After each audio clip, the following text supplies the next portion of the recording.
Good morning, Year 11, and welcome today to your recording for conflict and tension and how to look over question 2. The reason I'm doing this here and right now is because some of you are in a science exam, so you might miss, if you're in triple science or you've got extended time, this in class, and it is quite important that you look over this. And also it might be good for some of you to re-watch in the future as well.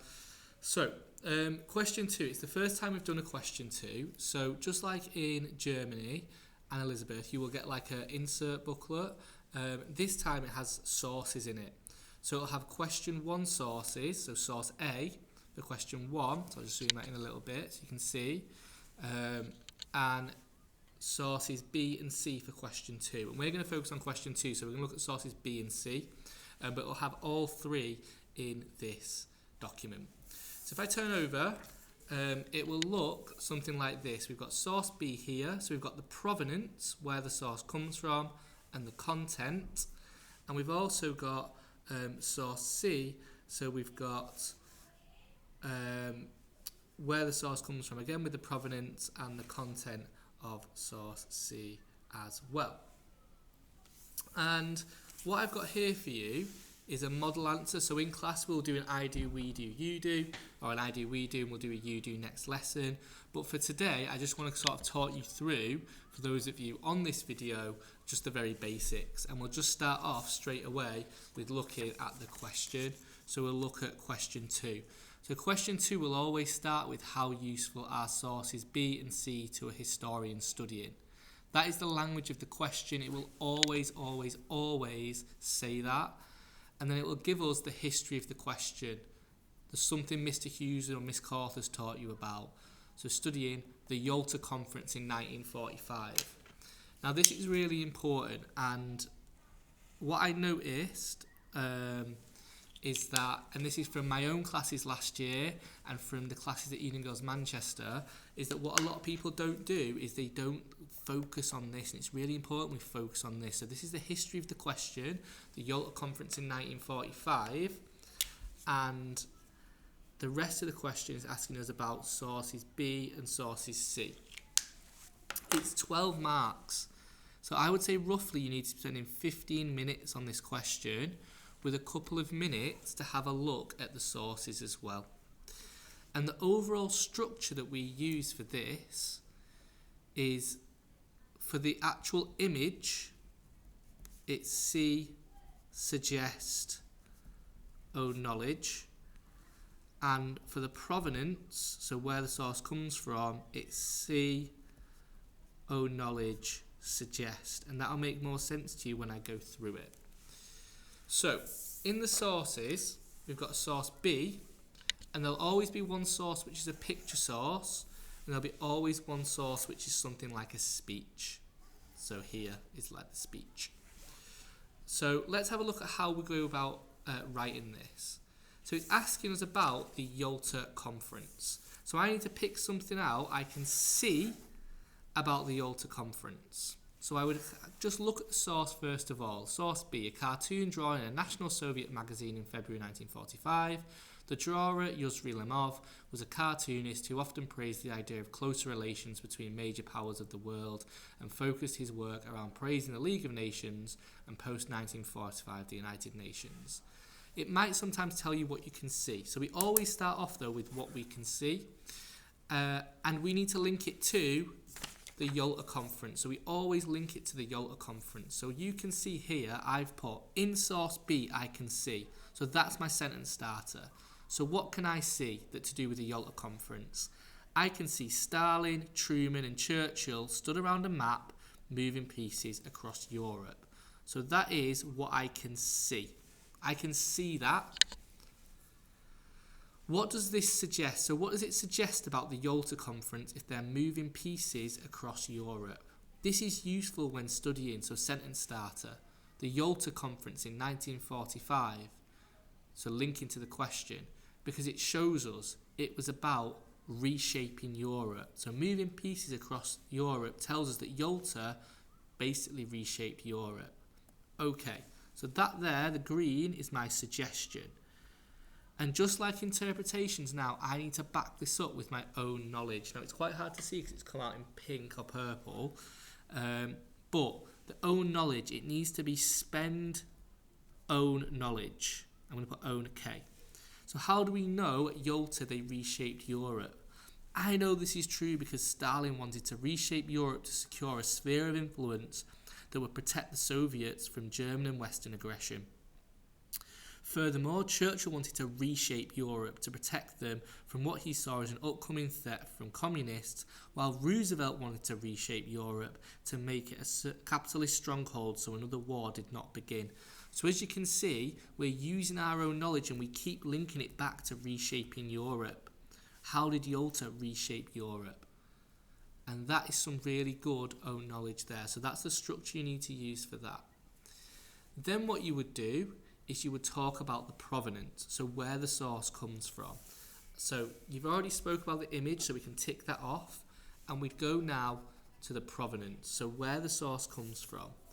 So furthermore, Source B was produced by a Soviet cartoonist in 1945 who was supportive of further cooperation between Europe. So that's what I can see from the provenance. It's 1945, it's a Soviet cartoonist, okay? So, sentence starter then. I know that this is a typical view from the time of. So how do we know that it's typical that at the time people wanted supportive further cooperation between Europe? So why in 1945 did they want further cooperation? Well, I know they wanted further cooperation as the three nations were part of the Grand Alliance. There's an ongoing war against Nazi Germany. They wanted cooperation at Yalta as, 6 years ago they'd been enemies because of the Nazi-Soviet pact. So again, my own knowledge is spend detailed. And then what I need to do is I need to link it back to the question, what does this tell us about the Yalta Conference? Well, it tells us that the Yalta Conference was a time of unity. Okay? And that right there is going to get me 6 marks. It's a really, really strong paragraph.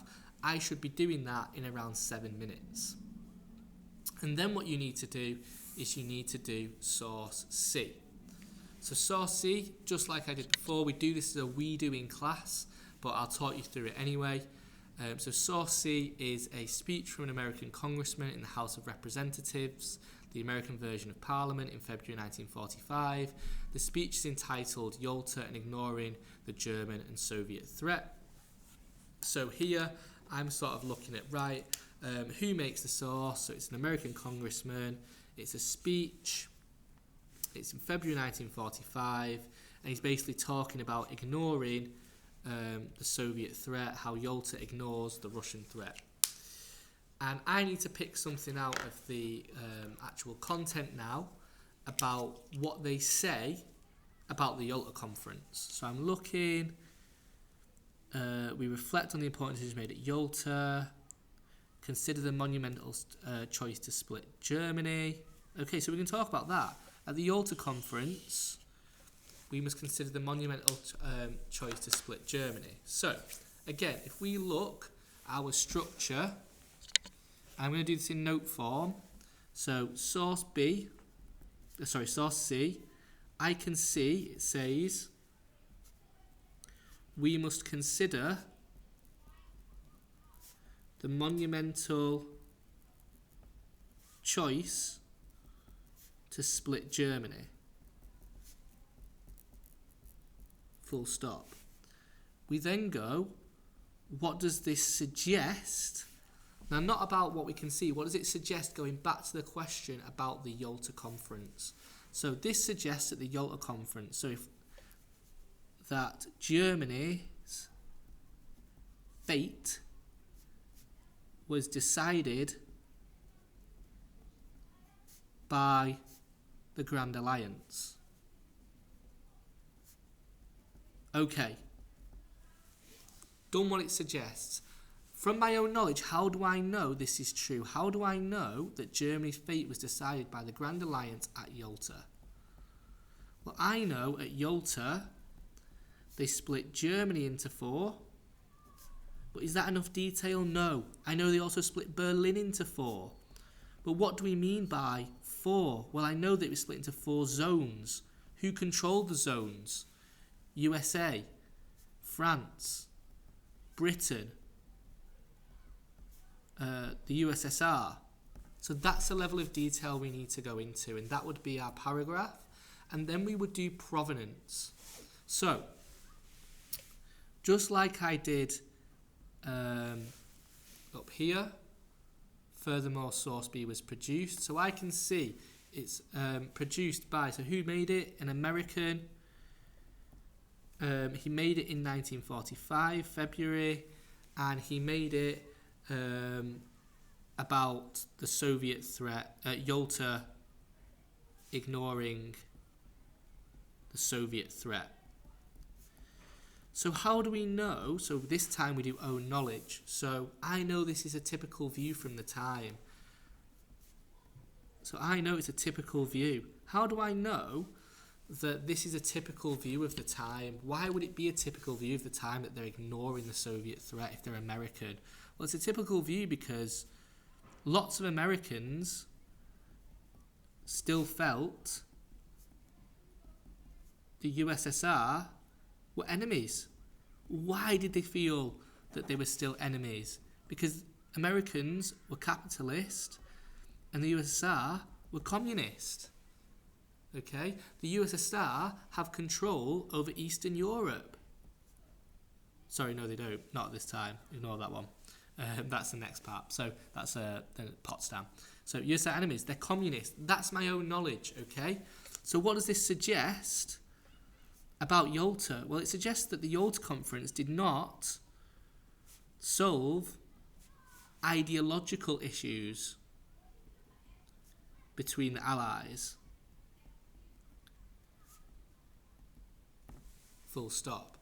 And that there would get me around 10 out of 16 marks. So my source B paragraph and my source C paragraph. If you've hit 15 minutes, do not worry about moving on. If you hit 15 minutes, move on, because you've got 16 marks in this topic, which is really important. If you have a bit of time, what you need to do after that is you need to summarise. You need to link both sources together.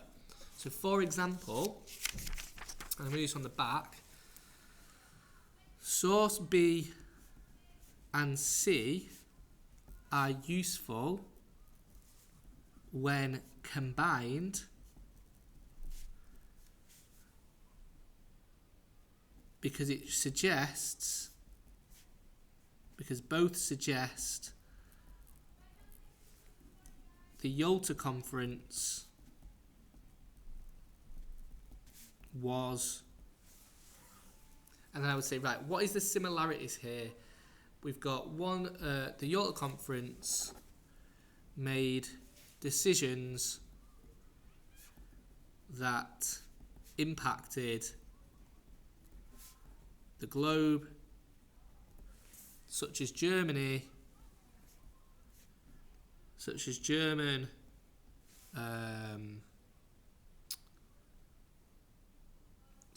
punishment and Europe's future. And you could also say, this then suggesting, meaning Yalta showed the Allies were confident of victory.